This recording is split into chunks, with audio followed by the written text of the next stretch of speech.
Donné de la part de Dieu notre Père et du Seigneur Jésus-Christ. Amen.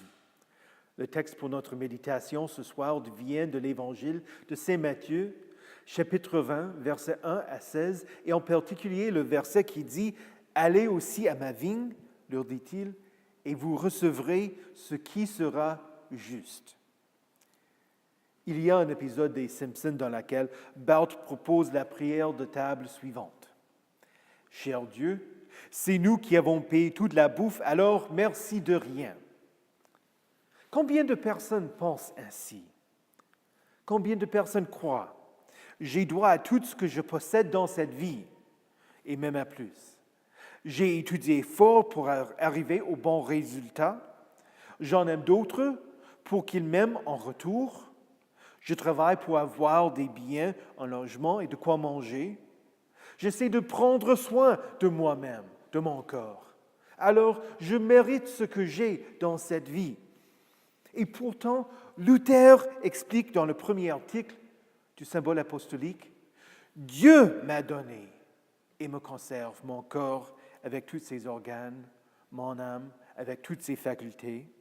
Il me donne tous les jours avec générosité la nourriture, le vêtement, la demeure, le conjoint et les enfants, et toutes les choses nécessaires à l'entretien de cette vie.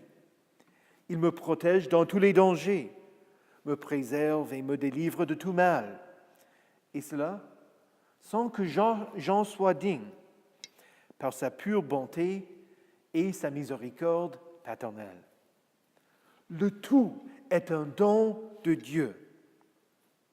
Dieu nous confie ce que nous avons pour que ce qu'il nous donne nous profite, pour que nous ayons ce dont nous avons besoin pour l'avenir, pour que par nous d'autres soient bénis et pour que nous leur rendions service grâce à ce qu'il nous a donné. Dans cette vie, Dieu n'accorde pas à tous les mêmes dons, ni au niveau des biens, ni de l'intelligence, ni de la beauté, ni des capacités physiques, ni de la santé. Que c'est facile de douter de la justice de Dieu quand nous comparons ce que nous avons à ce que d'autres personnes en ont.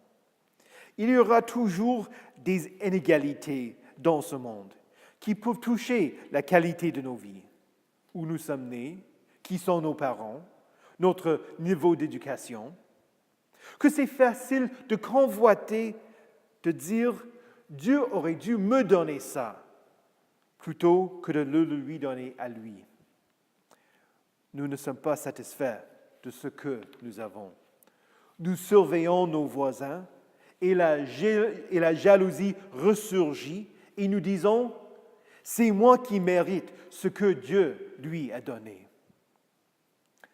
La parabole que nous raconte Jésus n'est pas une réflexion sur la manière dont fonctionne ce monde, que nous recevons tous la même chose. La parabole nous enseigne la bonté, la générosité de Dieu. Elle commence avec un propriétaire qui enquête des ouvriers pour sa vigne. Au début de la journée, il propose au premier embauché 1 pièce d'argent pour le travail du jour, le taux de rémunération attendu pour une journée dans les champs. Tout au long de la journée, le propriétaire recherche des ouvriers. Il leur promet « Allez aussi dans ma vigne et vous recevrez ce qui sera juste. » Normalement, un bon homme d'affaires ne paierait ce que l'on mérite. Dans le marché libre, ceux qui travaillent plus, ceux qui travaillent fort et ceux qui ont des compétences spécialisées méritent d'être remboursés, rémunérés pour leur travail. Les paresseux, les personnes n'ayant pas de compétences particulières et les personnes qui travaillent moins méritent moins. Mais il y a une surprise à la fin de la parabole que nous raconte Jésus. Tous les ouvriers ont reçu le même salaire à la fin de la journée. Ceux qui ont travaillé 12 heures reçoivent une pièce d'argent, tout comme ceux qui n'ont travaillé qu'une seule heure. Nous avons tous ressenti la jalousie de voir quelqu'un recevoir quelque chose qu'il n'a pas mérité. Nous reconnaissons l'injustice de ce qu'a fait le propriétaire. De nos jours, des employés porteraient plainte auprès du chef du personnel et les personnes qui ont travaillé tout au long de la journée organiseraient une manifestation. Et pourtant, est-ce que le propriétaire a satisfait ses obligations contractuelles? Oui. Il a été généreux envers ceux qui ne le méritaient pas. Ce que décrit la parabole n'est pas selon les règles de gestion d'un commerce de nos jours, mais c'est la façon dont l'Éternel gère son Église. Dieu est le propriétaire de tout et il peut confier à qui il veut. Il demande, « Ne m'est-il pas permis de faire ce que je veux de mes biens? Ou vois-tu d'un mauvais œil que je sois bon? » Ne devons pas nous réjouir de voir la générosité de Dieu, de voir un autre réussir? Ne nous rendons-nous pas compte que nous aussi, nous avons bénéficié de la bonté, de la générosité de Dieu envers nous, qui nous a donné ce que nous n'avons pas mérité? Non seulement dans cette vie, mais pour l'éternité. Dans l'Église, il y a une différence des rôles. Paul écrit aux Corinthiens, Dieu a établi dans l'Église, premièrement, des apôtres, deuxièmement, des prophètes, troisièmement, des enseignants, ensuite viennent les miracles, puis les dons de guérison, les aptitudes à secourir, à diriger, à parler diverses langues. Tous sont-ils apôtres? Tous sont-ils prophètes? Tous sont-ils enseignants? Tous font-ils des miracles? Tous ont-ils des dons de guérison? Tous parlent-ils en langue? Tous interprètent-ils? La réponse à chacune des questions est non. Le service que nous rendons dans le royaume de Dieu n'est pas le même pour tous.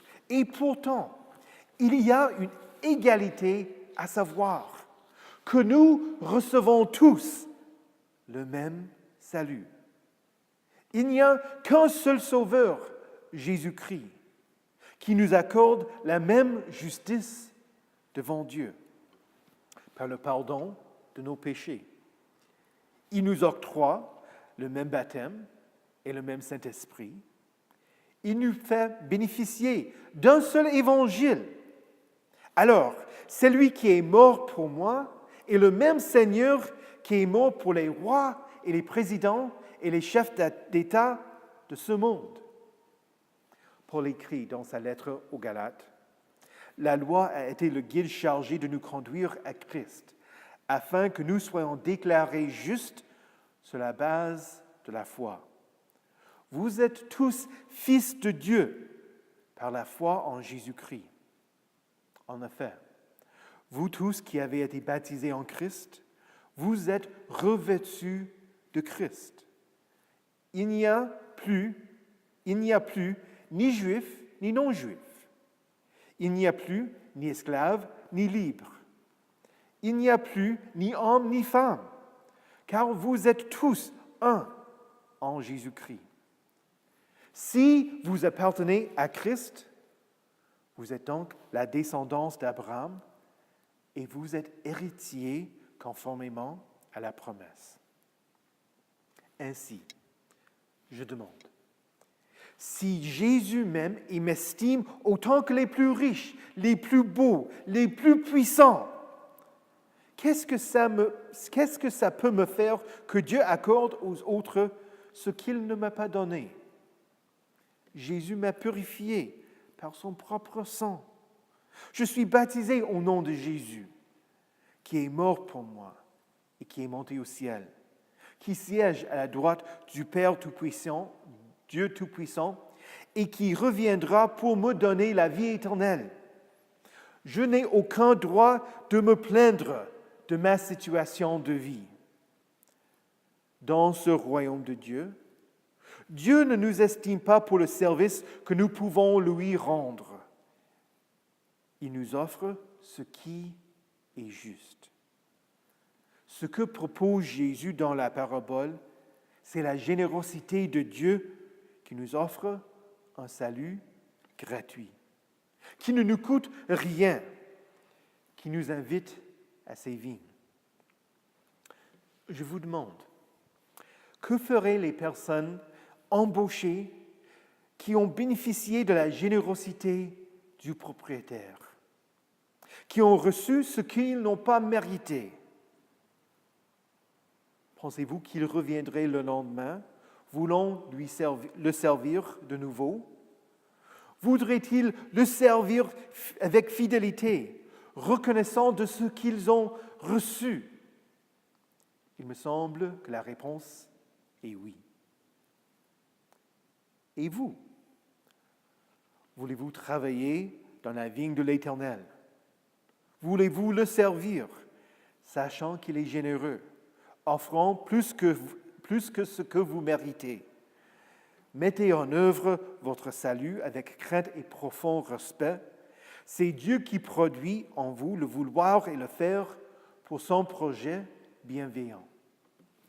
Quoi que vous fassiez, en parole ou en œuvre, faites tout au nom du Seigneur Jésus.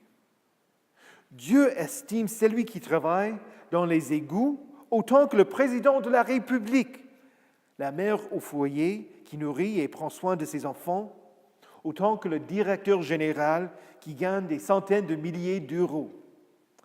Dans ce monde, il y aura toujours des inégalités. Mais dans l'Église, il y a une égalité enracinée dans l'amour de Christ envers vous. Une égalité qui fait que Dieu vous estime autant que son Fils unique, son Fils qui est mort pour vous. Dieu vous appelle. Allez aussi à ma vigne et vous recevrez ce qui sera juste. De Jésus, vous recevez la justice devant Dieu. Et vous êtes déclaré juste, pardonné, ce que vous n'avez point mérité, par le pardon, par la générosité, par la bonté de Dieu envers vous. Au nom de Jésus, Amen.